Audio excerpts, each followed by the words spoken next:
اور جن لوگوں نے کفر کیا اور ہماری آیتوں کو جھٹلایا وہ جہنمی ہیں۔ مومنوں، جو پاکیزہ چیزیں اللہ نے تمہارے لیے حلال کی ہیں ان کو حرام نہ کرو،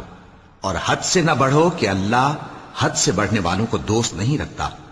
اور جو حلال و طیب روزی اللہ نے تم کو دی ہے اسے کھاؤ، اور اللہ سے جس پر ایمان رکھتے ہو ڈرتے رہو۔ اللہ تمہاری بے ارادہ قسموں پر تم سے مواخذہ نہیں کرے گا، لیکن پختہ قسموں پر جن کے خلاف کرو گے مواخذہ کرے گا،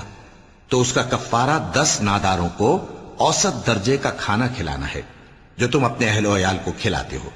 یا ان کو کپڑے دینا یا ایک غلام آزاد کرنا، اور جس کو یہ میسر نہ ہو وہ 3 روزے رکھے۔